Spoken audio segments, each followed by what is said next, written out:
मंडळी नमस्कार. निसर्गरम्य मावळ प्रांतामधून कोकण भूमीकडे घेऊन जाणारा हा आजचा प्रवास. महाराष्ट्रातील या देवभूमीचं अद्भुत सौंदर्य दाखवणारा, इथल्या साधेपणामध्ये दडलेला आनंद शोधायला मी पोहोचलो कोकणातील एका शांत समुद्रकिनारी. इथल्या निसर्गासोबत एकरूप व्हायला व शहराच्या गर्दीपासून दूर आनंदाचे काही क्षण घालवायला. तर चला या व्हिडिओच्या माध्यमातून पाहूया कोकण भूमीमधील एक सुंदर समुद्र किनारा.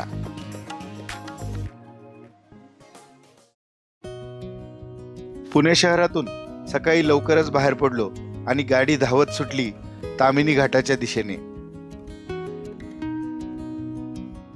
तामिनी घाट मार्गावरून जाताना वाटेत दिसणारा निसर्ग तुम्हाला कधीच नाराज करणार नाही. इथला निसर्ग कसा मनाला सुखद गारवा देणारा आणि सह्याद्रीच्या अद्भुत सौंदर्याची जाणीव करून देणारा. शहराच्या गर्दीमध्ये जीव गुदमरल्यावर माणूस त्याच्या मानसिक शांततेचा स्वार्थ साधायला निस्वार्थी निसर्गाकडेच धाव घेतो.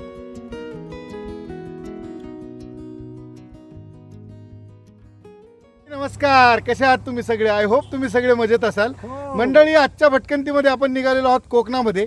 रायगड जिल्ह्यातला नांदगाव बीच आज आपण एक्सप्लोर करणार आहोत आणि आजची ही ट्रिप एकदम खास होणार आहे, कारण मी आज माझ्या मित्रांसोबत चाललोय कोकणात. तर मी तुम्हाला प्रत्येकाची ओळख करून देतो. हा सुधीर, ऋषिकेश, शिवशंकर, गजानन आणि राजू. तर चला करूया धमाल नांदगाव बीचवर. तामिनी घाट उतरल्यानंतर आम्ही विळे भागाड MIDC वरून इंदापूरच्या दिशेने कूच केली. इंदापूर ओलांडून मुरुड जंजिरा व त्यानंतर नांदगाव असा आमच्या प्रवासाचा बेत होता. आणि काही वेळातच आम्ही मुरुड जंजिरा या गावामध्ये पोहोचलो. मुरुड जंजिऱ्यावरून साधारण 10 ते 12 किलोमीटर पुढे अलिबागच्या दिशेने जाताना नांदगाव हे गाव लागतं.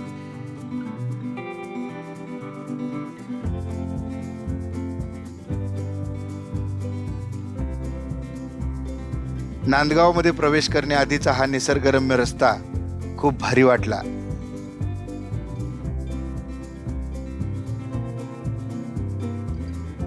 मुरुड जंजिऱ्यावरून साधारण 15 मिनिटांमध्ये आपण नांदगाव या ठिकाणी पोहोचू शकतो. आम्ही आमच्या राहण्याची सोय नांदगावमध्ये असलेल्या सुनंदावाडी गेस्ट हाऊस मध्ये केली होती. साधारण 5 तासाचा प्रवास करून आम्ही या समुद्र किनाऱ्याजवळ असलेल्या या होमस्टे मध्ये प्रवेश केला.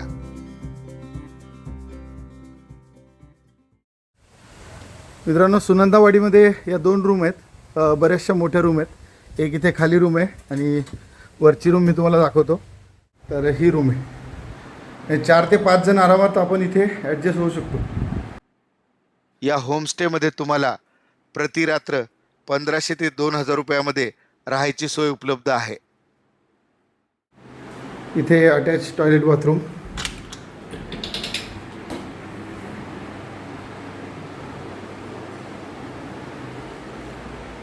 आणि एक्स्ट्रा मॅट्रेस पण ठेवलेले आहे तिथे काकांनी, तुम्हाला हवं तर. इकडे ही गॅलरी आहे. इथून पण वाडीचा नजारा खूप छान दिसतो.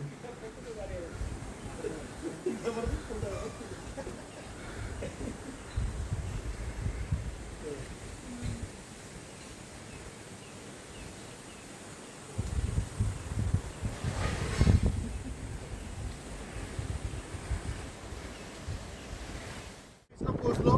पुण्यावरून आम्ही साधारण 7 वाजता निघालेलो.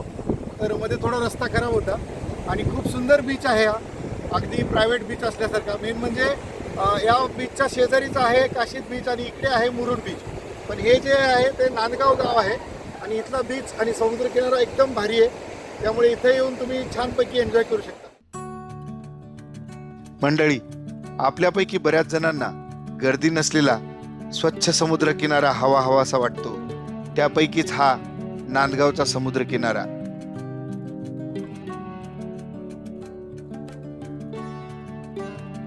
या समुद्र किनाऱ्यावर दिसणारा निसर्ग खूपच भन्नाट वाटला. आपल्या जिवलग मित्रांसोबत या समुद्र किनाऱ्यावर घालवलेला हा वेळ न विसरण्याजोगाच.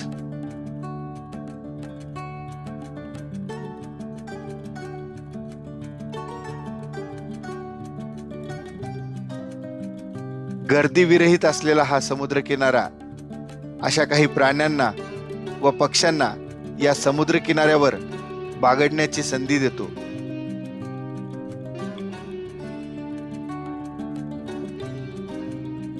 इथे यायचं व समुद्र किनाऱ्यावरच्या या नीरव शांततेचा अनुभव घ्यायचा, हेच इथे आल्यावरचं काम.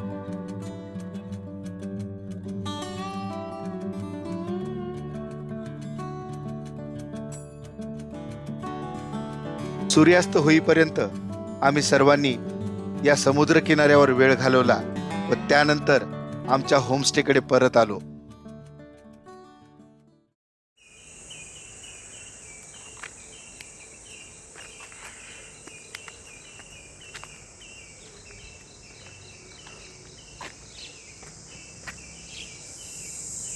मंडळी, या होमस्टे पासून अगदी 5 मिनिटाच्या अंतरावर नांदगावचा समुद्र किनारा आहे.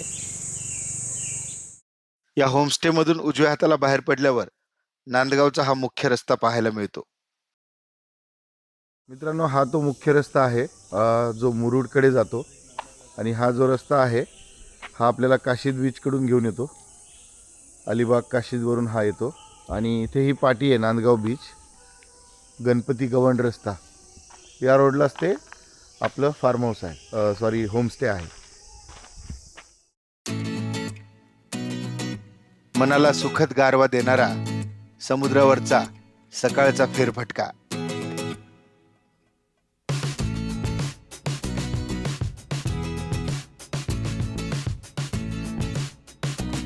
आज सकाळी तर आमच्याशिवाय या समुद्र किनाऱ्यावर कोणीही दिसत नव्हतं.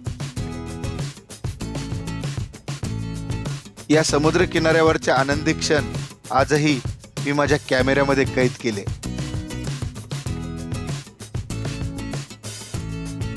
या सुंदर समुद्र किनाऱ्यावर सकाळचे हे आनंदी क्षण घालवल्यानंतर आम्ही आमच्या परत होमस्टेकडे वळालो, कारण आज आम्हाला परत पुण्याकडे प्रस्थान करायचे होते.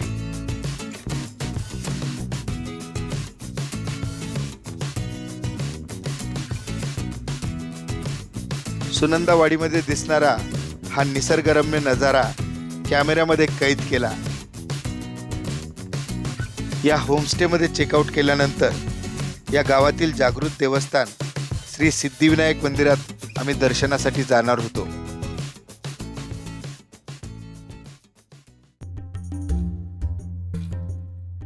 आम्ही राहत असलेल्या होमस्टे पासून हे सिद्धिविनायक मंदिर फार जवळ होते. या पंचक्रोशीमधील जागृत देवस्थान असा या सिद्धिविनायक मंदिराचा लौकिक आहे. कोकण आणि गणपती बाप्पा हे नातं जेवढं जिव्हाळ्याचं तेवढंच ते भावनेचं व भक्तीचं. नांदगावमधील प्रसिद्ध या सिद्धिविनायक गणपती मंदिरात दर्शन घेऊन मन अगदी भारावून गेलं.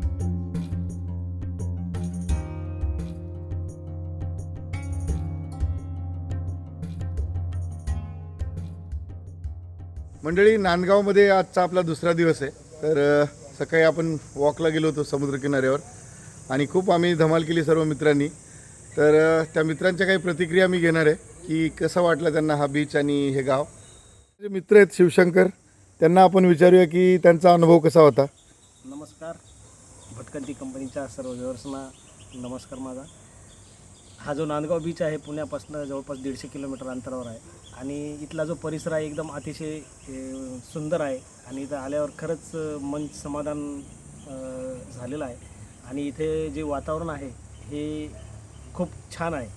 आणि ठिकाण आहे नांदगाव म्हणून बीच आहे आणि ते एक्झॅक्टली काशीदपासून एक 10 किलोमीटर पहिले आहे आणि मुरुडपासून 10 किलोमीटर पुढे आहे.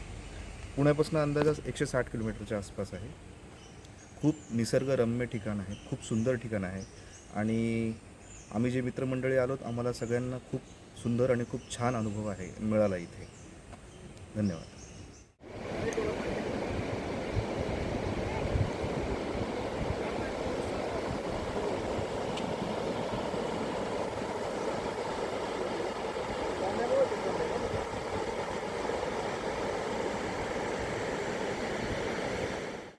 मंडळी, हा व्हिडिओ तुम्हाला कसा वाटला?